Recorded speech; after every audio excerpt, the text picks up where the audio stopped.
Travis Hunter's wife just went viral, and fans are going crazy.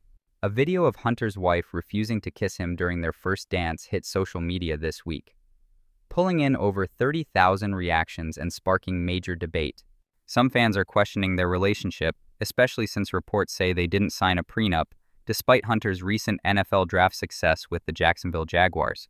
Hunter has defended his wife, but the internet's not letting it go. Was it just a moment or a red flag? What do you think? Drop a comment, and don't forget to like and subscribe for more trending news. Ready? Yeah, y'all count down from 3. 3, 2, 1.